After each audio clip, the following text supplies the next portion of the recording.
We have an extremely dangerous situation developing here in Southern California as people are racing to evacuate their homes as a wildfire explodes in Pacific Palisades. There was a major traffic jam forcing people to abandon their cars on the road and run toward the coast for safety. What you're seeing here is a picture from the airport. You could see how much the smoke was blanketing the city of Los Angeles. And here is an idea of the fire that they are dealing with. So again, that is the smoke, a view there from Los Angeles International Airport blanketing the city. And then you can see those flames shooting into the sky in this neighborhood. In just a matter of hours, the fire consumed nearly 800 acres of the most expensive land and property in this country.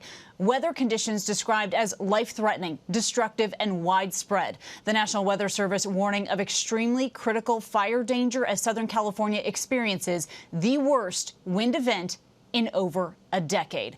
Millions of people from Simi Valley to Chula Vista are under a red flag warning and other alerts as this extreme windstorm is bringing hurricane-force gusts to the West Coast. And this is what is happening in this moment. You are seeing homes on flames, on fire. Again, we have heard of now at least 30 cars that were abandoned. People were left running. I want to bring in ABC News' Alex Stone, who's live with us here in Glendale with the latest. And Alex, there's a lot of talk about the pre-positioning here of firefighters, knowing that this was coming, but also we're now hearing the Los Angeles Police Department is even on a tactical alert as well, Alex, and we've seen them even escorting people to safety. Kana, that's right. The wind today has just been incredible here all around Southern California, and this may only be the beginning of it. Tonight it could get even stronger, which is hard to believe, and the concern is going to be even beyond Pacific Palisades, what other areas of L.A. may deal with tonight as this wind continues. But to your point, you're right. The LAPD on what they call tactical alert, that lets them move around resources, keep police officers on duty longer instead of letting them going off at the end of their shift. The LA Fire Department bringing on all hands on deck, everything that they can do. This wind creating a problem, getting air attack up. They've been hitting with what they call the super scoopers, two contracted airplanes, actually out of Quebec, Canada, that they have been using today. Their wings rocking in the wind as they come in and drop large amounts of water. They've had helicopters up as well. They're doing everything they can in this wind, but the warning that it was going to be life-threatening, that's what this wind has been, and that's what we're seeing in the fire in Pacific Palisades right now, and concerns about what's to come tonight. And I think that is the big issue here, Alex, is that we are far from over. And you can see the palm trees behind you. They are moving quite rapidly, and you're far away from this Pacific Palisades fire here. So what more do we know about the future of these conditions in this general area? We expect that it's going to get worse tonight, that the winds will pick up. There are some estimates that they could go anywhere from 80. I mean, you can see me moving into these wind gusts here, but 80 to 100 miles an hour is the possibility for tonight all around Southern California. The wind gusts around Pacific Palisades have been, latest I saw, 40 to 50 miles an hour, enough to really push those flames. They've had gusts a little bit higher, but more in the sustained range that have been doing the damage there.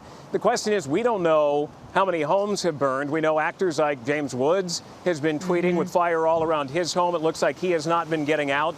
Others have been tweeting as well. But you mentioned, Kana, the traffic situation. That has been the biggest problem all day today. People trying to get out in a panic out of Pacific Palisades, filling up both sides of the road, even going the wrong way. LAFD fire engines have been unable to get in. They've left their lights going, just sitting there, unable to go anywhere because all lanes of traffic have been taken up by people trying to get out.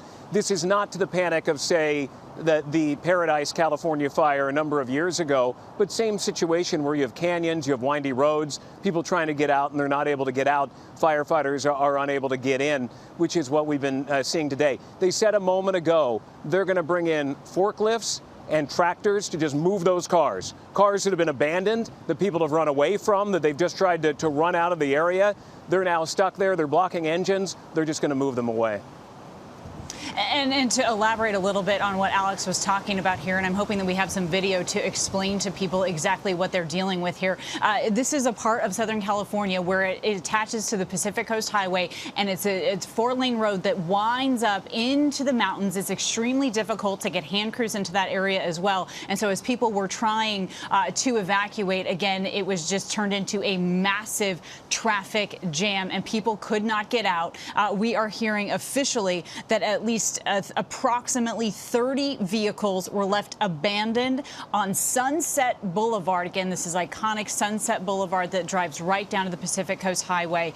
And what we're hearing from authorities is that they will be moved by county dozers to provide clear access so that firefighters, and there you see police officers, can get into this area safely. You're seeing hose lines, you're seeing hand crews, you're seeing water tender trucks as well. And as Alex mentioned, some of those super scoopers, those sort of fixed wing aircraft that are trying to drop water on these flames. But again, this is a live look, and you can just see how much the smoke is pouring out. And here, unfortunately, is a home. We have watched this now start in the doorway, and now it has burned and almost totally consumed this entire home. We do not have an official number right now on how many homes that have been lost, but we have seen several catch fire since we have been watching this fire, and it started about 10:30 a.m. local time.